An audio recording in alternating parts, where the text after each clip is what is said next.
Hello and welcome to the last episode of the podcast. I'll get more into that later. But first I want to talk about all this crazy weather going on right now. I mean, a lot of people are saying it's like the grand solar minimum and everything that we see like with crazy weather going on with, tornadoes happening in the south and really all the way up the east coast in the past couple days. It's been pretty crazy. What's been going on with the weather. It's even been like snowing up in the northeast the past couple of days too, which is pretty rare for April. It's not totally, it's not like it hasn't happened before, but it is definitely rare to see in mid-April snowfall. But yeah, it is kind of weird. At least where I live, like it's been like 2 weeks ago it was a heat wave, and then it was cold, and then it was like another heat wave, and now it's cold again. It's really kind of crazy what's going on. Yeah, I've also been going down a rabbit hole of videos, these documentary videos by this guy. What's his channel's name? He's actually got a great channel name. It's like a mix between biopic. Oh yeah, Biographics is the channel name. It's really good. It's got like these documentary videos. And I didn't even know there was like a Napoleon 3, which I guess was the original Napoleon of the First French Empire. It was his nephew who, after Napoleon lost and then he came back and then lost again, I guess like a couple decades later, his nephew actually got France to become an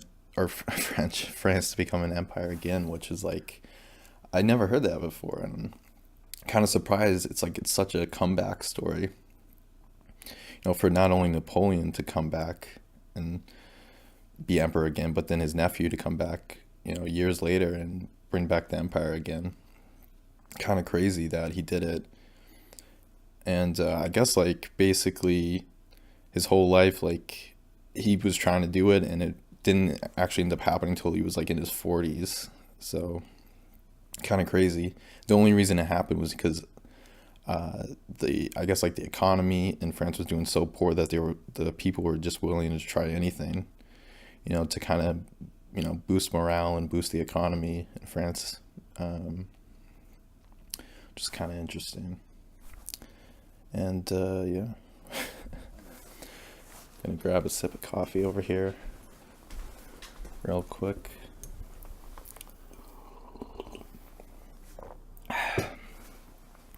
Yeah, what else is there?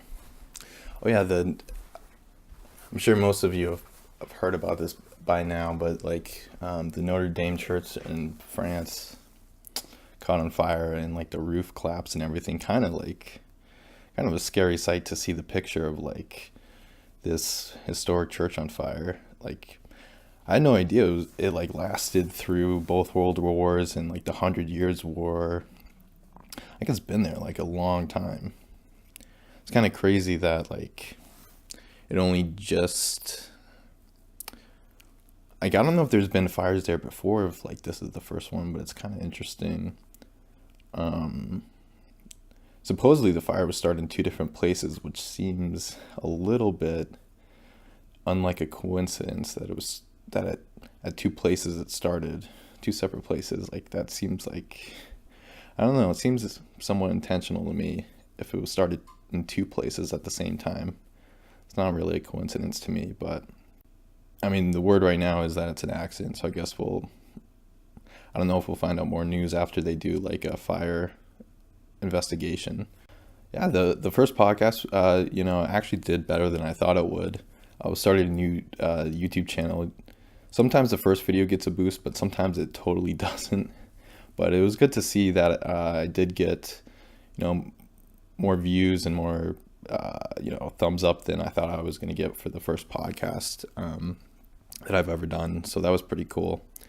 Yeah, what I ended up doing, like, I do like I try to go for about 20 minutes right now. I'll probably go longer as I get better, but for right now, 20 minutes is about how long I could go with a podcast. And then I usually cut out,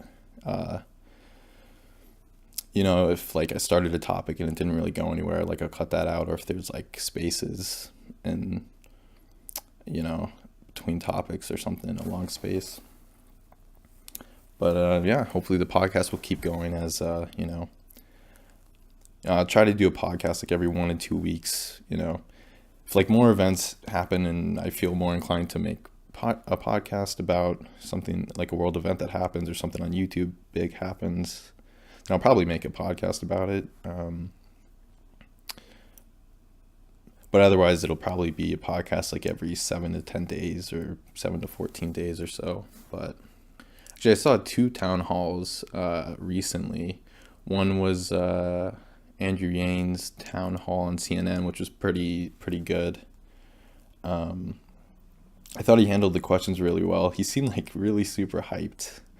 Whenever we'd go to break, like he was like high-fiving the audience and stuff. So I thought that was kind of funny, but also kind of cool to see him be really enthusiastic. I haven't seen a politician like go around like hugging people in the audience and giving high fives to people in the audience during a town hall. So that was kind of cool to see that. I thought he gave pretty cool answers, but I also thought they were kind of grilling him like really hard. But I guess that's kind of how town halls are supposed to be. They're supposed to grill you pretty hard. I'm sure it brought in new fans of his that maybe aren't really on YouTube and haven't heard about him.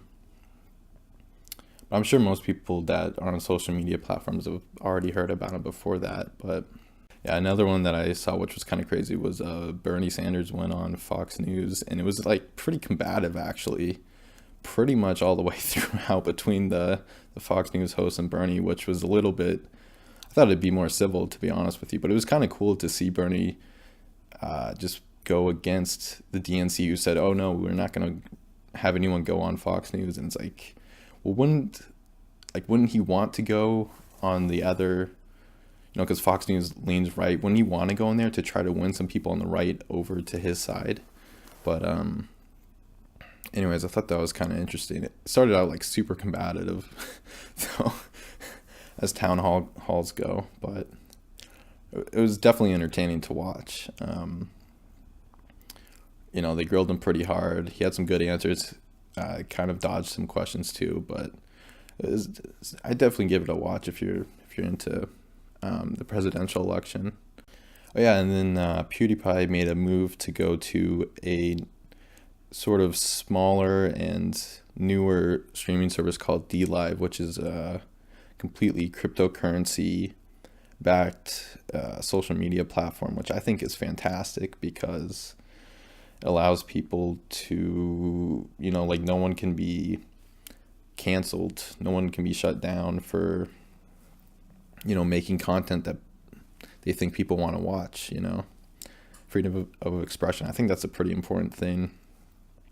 And I'd be kind of interested to see if there's a YouTube competitor platform that uses cryptocurrency, and to see some big YouTubers move to that platform as well. I think that would be pretty powerful, and I think that would kind of like, it might be like the end of like the kind of social media giants right now, or some of them at least. I mean, I'm just saying for myself, from someone that makes YouTube content and has tried, Twitch a couple times, like I'm definitely gonna start streaming there if I,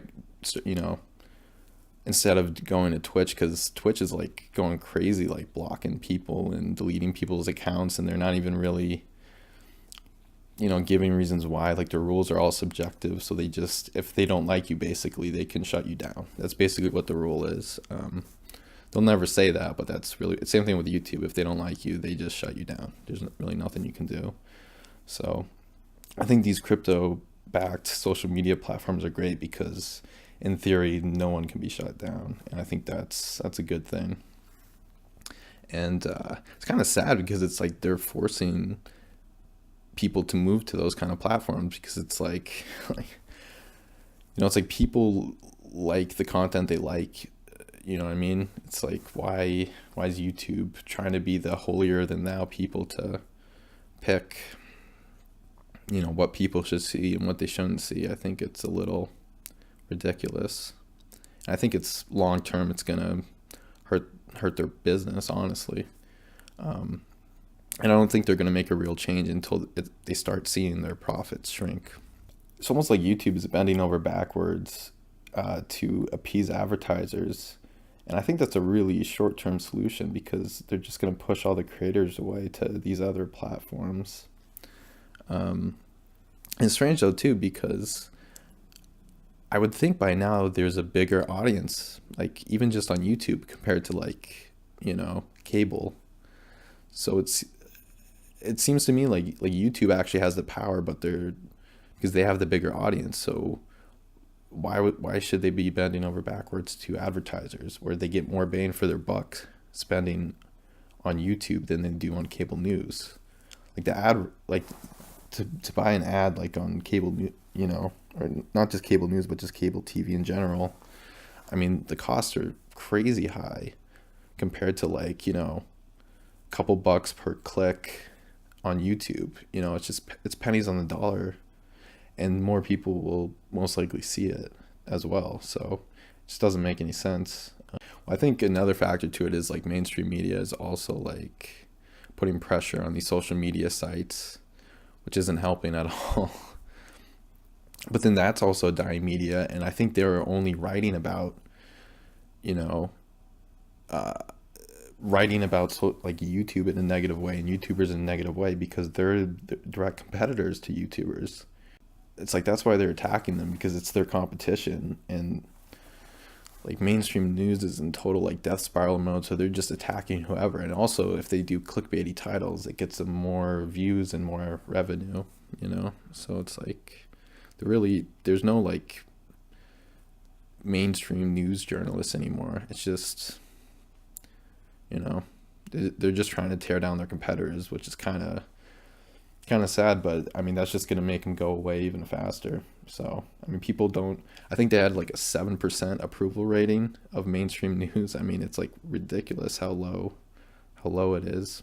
Anyways, yeah, I'm definitely looking more forward to the presidential election stuff. I think it'll be interesting to see how things kind of turn out. I think in May or June, I think it was in May, the Democratic first debate is going to happen, so that'll be interesting to see that unfold and see who really pulls ahead once those debates start happening. And yeah, I think that's pretty much it. Thanks for watching. Give this video a thumbs up and subscribe if you want more content like this. Thank you for watching. Bye.